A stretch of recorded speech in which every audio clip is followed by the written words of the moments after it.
Good morning and welcome to the Return Homestead.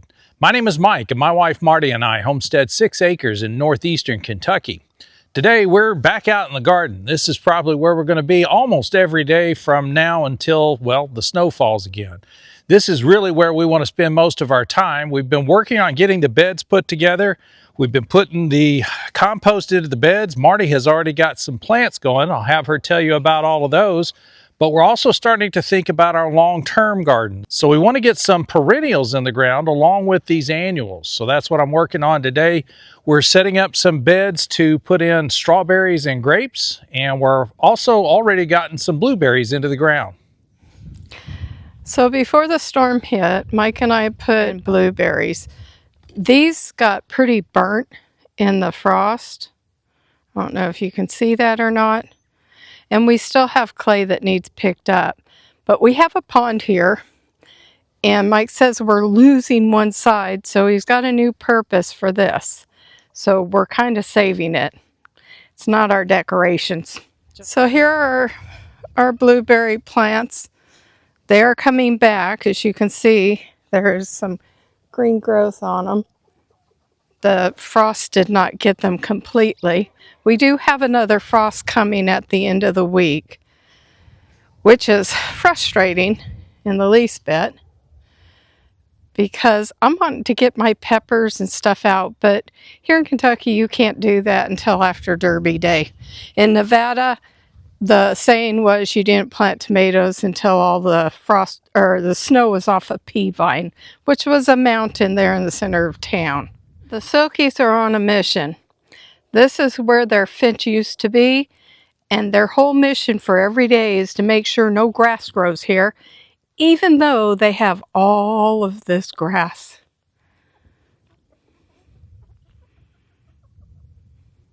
But they want this to be a grass-free area. Let them have what they want. Over here in the first garden bed, there's a lot of things under the ground you can't see. I'm a garden rebel, and I like to fill my beds. The more you fill your beds, the less weeds you'll have. So around every bed, I'm placing onions, and they're planted right there.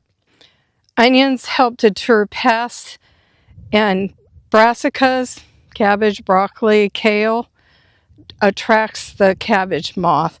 So we're trying to make sure we keep those away. Something white in there. I don't know what that is. Anyway, I've got onions all along the edges of these. It worked out really well in Nevada. Of course, we didn't have the pest pressure we had. I've also got brassicas in here. I can't put anything that isn't frost hardy out yet. But these things, if you don't get them in the ground, they will bolt and get bitter. So I have some cabbage and kale, broccoli, cauliflower, and I have planted bok choy in these as well, but those seeds have not come up, and radishes. In this bed, I have sweet peas that will trellis all the way down the center of the bed. And then here I have a bunch of cilantro. We like cilantro. It freezes really well. So you can just freeze it in ice trays. And that'll keep until you're ready to process peppers, which don't go out until after Derby Day. And either you like cilantro or you don't. We love it. It's really good with rice.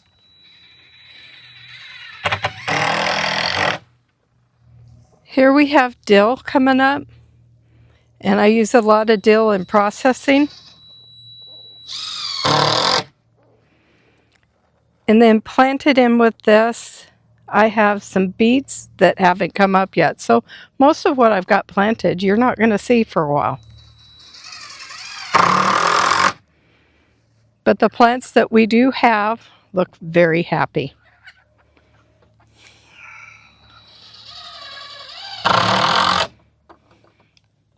What you working on, hun? Trying to get this bed built. Is it the last one? No. So we got the blueberries in. That's our first real perennials here in the back garden. Of course, we've planted plenty of fruit trees and berry bushes already on the outside of this garden. This is everything that's going to be on the inside. And we wanted to have a protected area for the strawberries. We definitely don't want the critters getting into those. And if we don't put them inside the fence, then they're going to be eaten by the raccoons, the skunks, and everything else that comes along, the deer. They'll definitely eat all the strawberries. So we want to keep them inside. And we're going to do something that we saw Megan and Andy do. Megan and Andy have a channel. It's True Grit Appalachia. They do a lot of gardening and farming. I love their channel and everything that they do. And we noticed that they had one bed where they had grapes growing over the top of strawberries. And we thought that was a perfect idea. The strawberries are usually finished up before the grapes start getting their leaves on in midsummer. So we're going to set up the same scenario where we've got a bed that's full of strawberries. We'll get the strawberries off of it, and then the grape will be right over the top of it.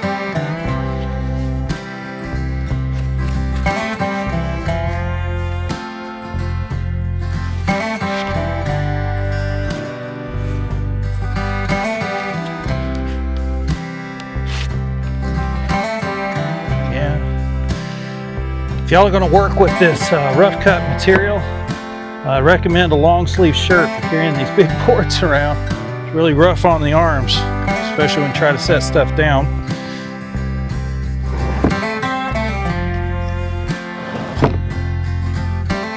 This stuff cut to length.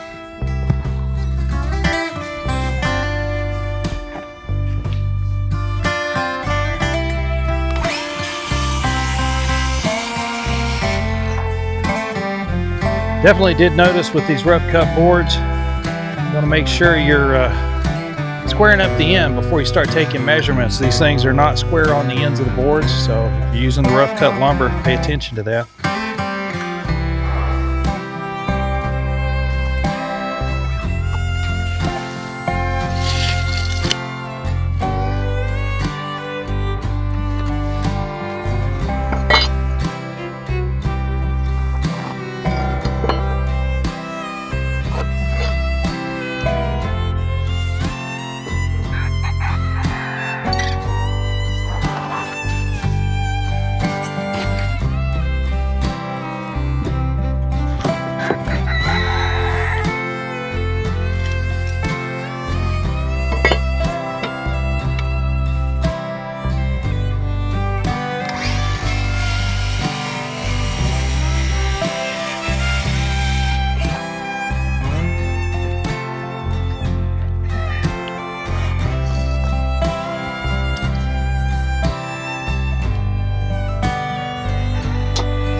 It's still a little chilly out here, huh?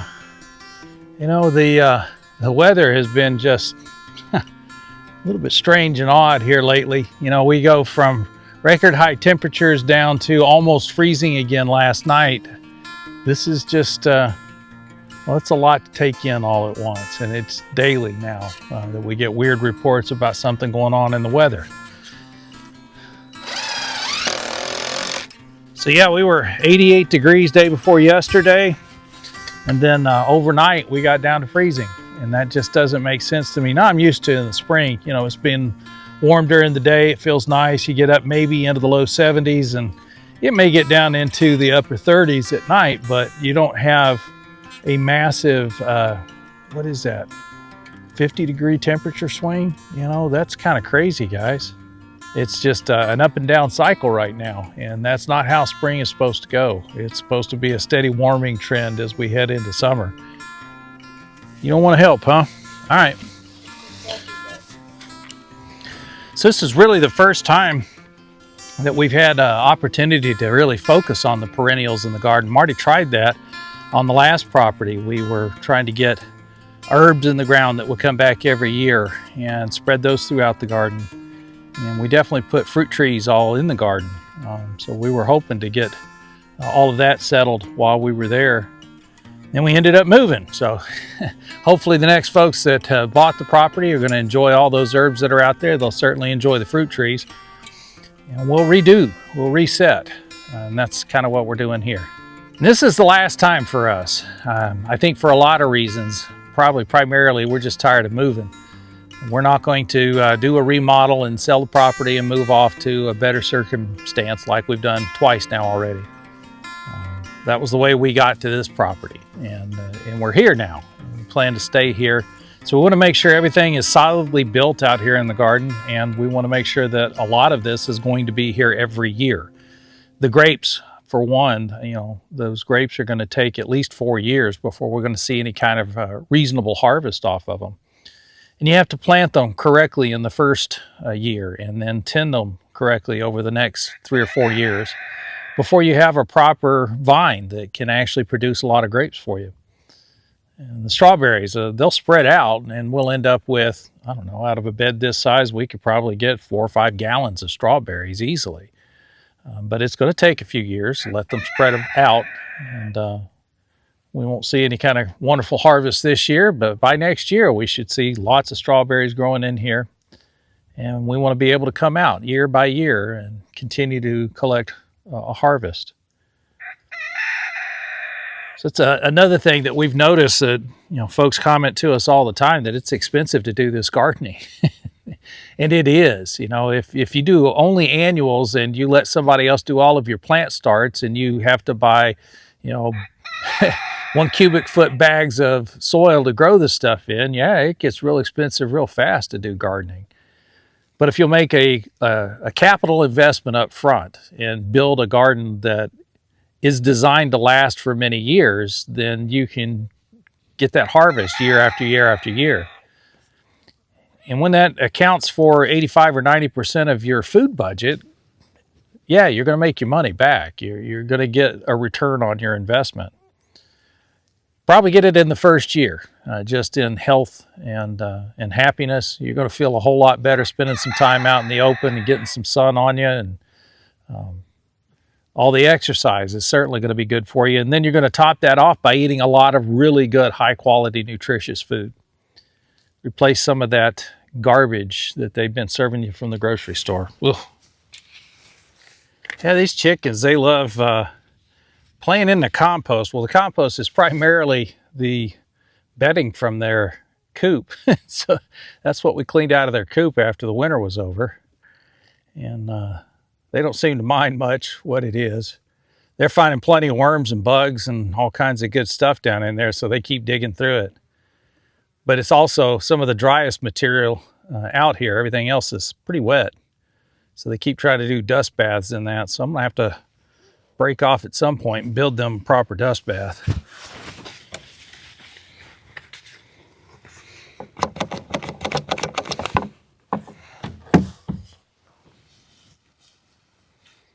So yes, we would recommend that if you're going to go ahead and put in a garden, go ahead and commit to this. Get your perennials in the ground too.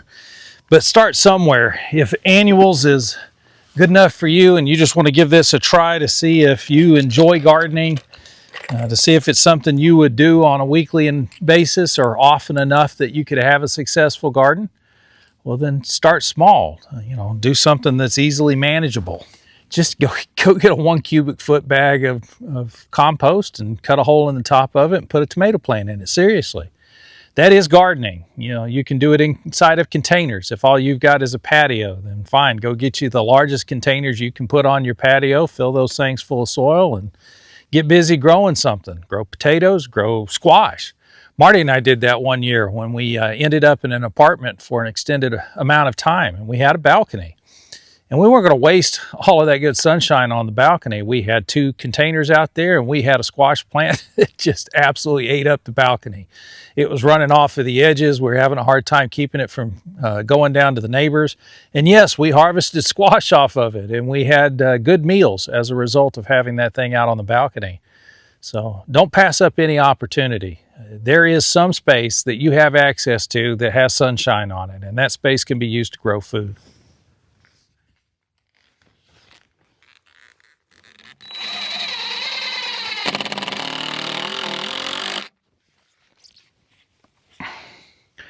Was kind of a low spot on this corner, so I just wedged a piece of scrap material under here to give a little bit more of a level surface to attach it together on. I'm not going to leave that under there, but when it comes to attaching these walls together, it's a lot easier if they're somewhat level.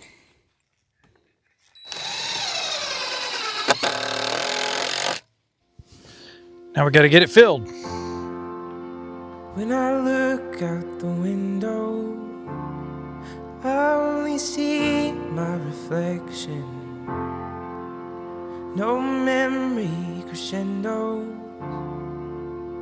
no past year possession. Where did all of our time go? Like a ladder with no bottom, and each rung passing below. I've already forgot them. How did I love you the first time that we realized that we both did? And all of the canyons in my mind were suddenly crossed upon your bridges. How did I used to hold you before you knew that you needed it? If everything always feels new, what if nothing is? I'm trying to find my way back to where we started. My tired mind holds no maps of the past. If you are the wine, then I'm the headache you part with, leaving us blind. Shovel time. While we ever pour the glass.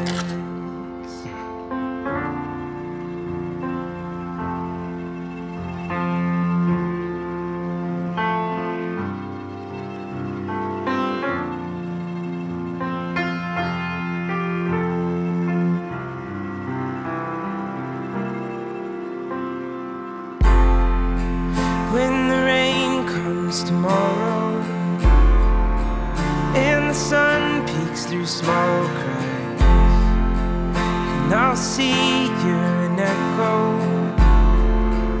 of a sound I can't get back. Where did all of our time go?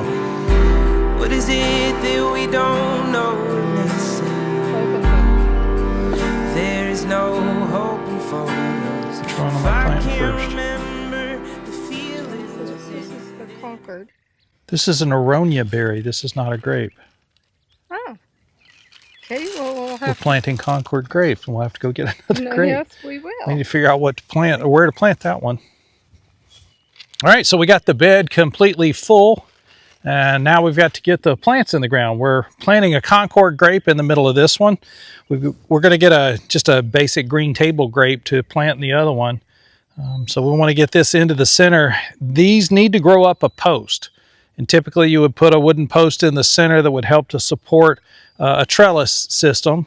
We're going to be putting posts at the ends of the bed, and that's going to support our wires for the trellis to actually hold the grapes. I think I'm just going to use a T-post in the center here because I need it to go down deep enough into the clay that it's going to be a solid anchor so that we get a good firm stalk coming up out of the ground. This is all ready to go. This is not in a dormant state, so it can be planted right away. We don't have to worry about frost days or anything on this one. Let me go get a T-post.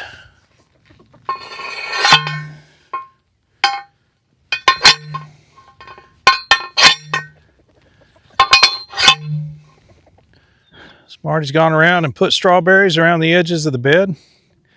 The beautiful thing about strawberries is they kind of reproduce themselves. So after they're through fruiting, they'll start sending off shoots that then attach to the ground and break off as brand new plants.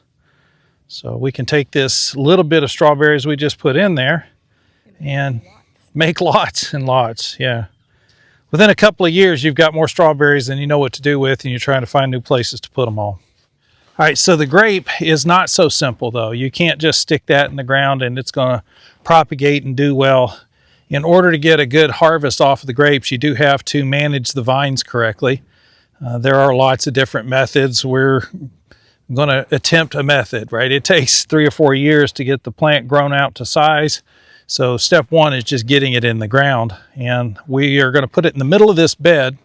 It should take up about 8 feet of space, 4 feet in each direction when it's all trellised out correctly. So that'll fill up the center of this bed. And the big leaves that pop out on a grapevine are going to cover the bed up and shade it out by the end of the summer. And that means that the strawberries will be finished up. Well, this is a June-bearing strawberry that we just planted in here. So we're going to get all of the berries off of it in May and June. So it'll stop producing berries and start producing runners. And at that point, we can afford to have some of the sunlight cut off. While it spreads out, the grape will go ahead and grow in. Now, the reality is this grape's not going to shade this garden out for at least 3 years. So we're not too worried about that in the next couple of years. By the time the grape gets large enough to shade this out in the summer, the strawberries will be a massive force to be reckoned with in the bed. Yeah, they multiply extremely fast. So, you know, if you don't have the time or you're not willing to commit to a multi-year stepped process of a grape, I get that. We're pretty far along in our gardening careers here. But start with the strawberries. Everybody loves strawberries, and they do grow great in containers. So get out there and grab you a couple of strawberry plants and get those in the ground. Maybe you don't like tomatoes. Well, fine, don't grow tomatoes. But get busy growing something. Let's see how easily this grape is going to go in. Y'all, this is the first time we've gotten to grow in a quality compost. Every other time we've been dealing with native soil conditions and they haven't been the best. So this is kind of fun.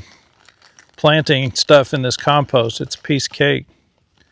So it's got a pretty decent root system on it. It does. So I'm just going to lay that in here near the post. I don't want it right on the post because I may want to take the post out at some point if the grape gets well established.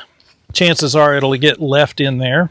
So we do want to be able to tease these roots out a little bit. So that's about it. We put the strawberries in, we put the grape in. All of the real work, it goes into assembling the bed and getting it filled up. And this is definitely something you can get out and do. Go get you one of those bags and just put some strawberries in the ground somewhere.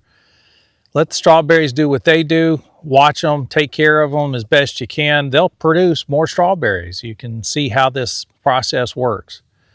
But you got to get started somewhere. It's time for everyone to return to the land, return to labor, and return to life. If you haven't subscribed to the channel yet, please take a moment to do that. And while you've got that window open, if you wouldn't mind, hit that thumbs up icon. That's going to let the algorithm know you enjoyed the video, and they'll share it out with more people. There's also an opportunity for you to hype these videos. If you really enjoy what you see and you think other people would enjoy it, I'd ask that you go ahead and use that hype feature. See if you can help us spread the word a little bit.